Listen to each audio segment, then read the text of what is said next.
Today I'm going to show you how to make blackcurrant jam.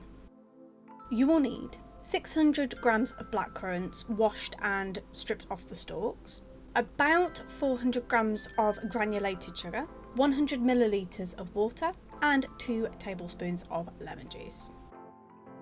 So there are 3 testing methods for jam. One of them requires a cold saucer. So if you want to use this method, which I will go into slightly later in the video, just pop a cold saucer in the fridge now before we start the jam. So in a saucepan over a medium heat, add your blackcurrants, your water and your lemon juice. Bring to the boil and then simmer for about 5 to 8 minutes until the fruit has really broken down.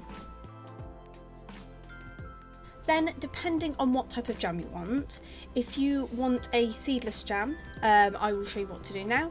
If you just want a kind of chunkier jam, like one where you've got all the fruits and the seeds in it, then you can skip this step.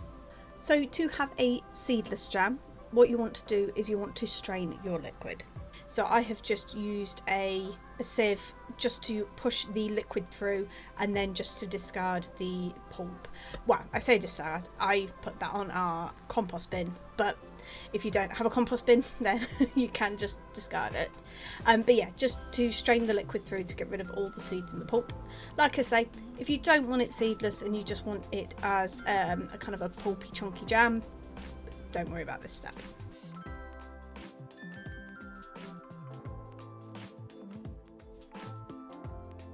So now you want to weigh out your fruit, either with the pulp or without.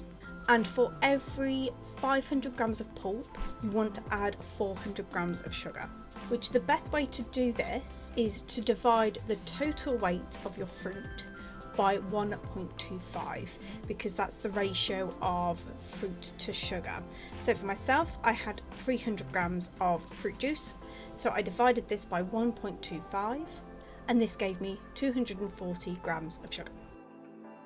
Simply add your fruit juice back into your saucepan and add your sugar. Then you want to dissolve the sugar over a medium heat until all that sugar is now dissolved into your fruit juice, and then you want to boil your jam for about 8 to 10 minutes.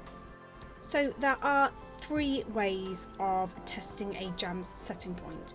One is with a thermometer. If you get to 105 centigrade with the thermometer in the jam, it will be ready to set. If you don't have a thermometer, don't worry, I've got 2 other methods for you. One is to use the cold saucer that we popped in the fridge earlier.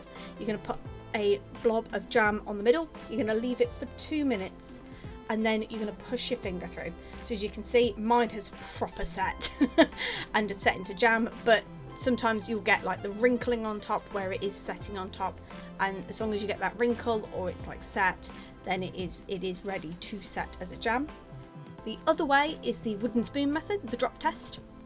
Similar to the saucer test, you want to put a blob of your jam onto a wooden spoon, pop this to one side for 2 minutes just to allow it to cool, and then drop the jam back into your saucepan, and if it drops as one, then it is ready to set. So if it drops as one big blob, it's ready to set. If it drops as a liquid, then it's not quite ready to set. However you want to test your jam, always take your jam off the heat while you're testing it to make sure you don't overboil it. So once it is ready to set, we're just going to pop those into our jars. The way I sterilise my jars, I wash them in hot soapy water, and then I add boiling water from the kettle into the jar, just to fill it up, and then pour it out again, and that should sterilise the inside of the jar. I always pop my jam into a jug just to make it easier to pour, but if you've got a ladle, anything like that, just pop your jam into your jars, and then while it's still warm, pop the lid on, which will help create a nice seal. When the heat goes down, it helps create an air seal. And there you have it. That is how you make blackcurrant jam. Now this blackcurrant jam should keep in the cupboard for 3 to 6 months.